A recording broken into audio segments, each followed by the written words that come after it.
Magandang araw po. Narito na po ang magiging lagay ng panahon ngayong araw ng Biyernes, February 16, 2024.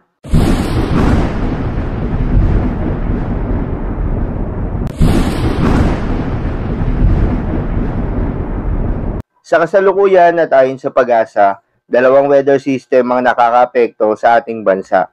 Una na nga riyan ay itong northeast monsoon o hanging amihan na bagyang humina at nakakaapekto na lamang sa extreme northern Luzon.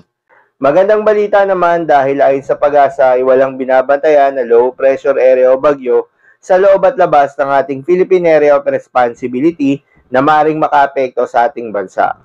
At para naman sa lagay ng panahon ngayong araw ng Biyernes dito sa Luzon, asahan ng bagyang paglakas muli nitong northeast monsoon o hanging amihan at makakaapekto ito sa northern Luzon.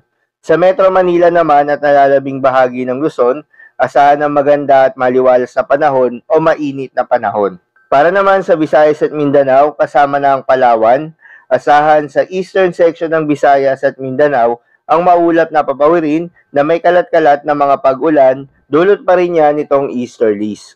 Para naman sa Palawan at nalalabing bahagi ng Visayas at nalalabing bahagi ng Mindanao, asahan na maganda at maliwalas na panahon na may mga tsansa ng mga localized thunderstorms, lalo na sa hapon o sa gabi. Kaya naman pinag-iingat pa rin yung mga kababayan natin sa mga banta ng mga pagbaha o pagguho ng lupa, lalo na yung mga lugar na inuulan na noong mga nakaraang araw pa.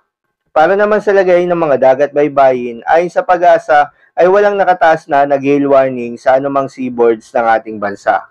Pero pinag-iingat pa rin yung mga papalaot na kababayan nating mangingisda at yung may mga maliliit na sasakyang pandagat sa may silangang bahagi ng ating bansa. Dahil posible yung katamtaman hanggang sa napakaalo na karagatan.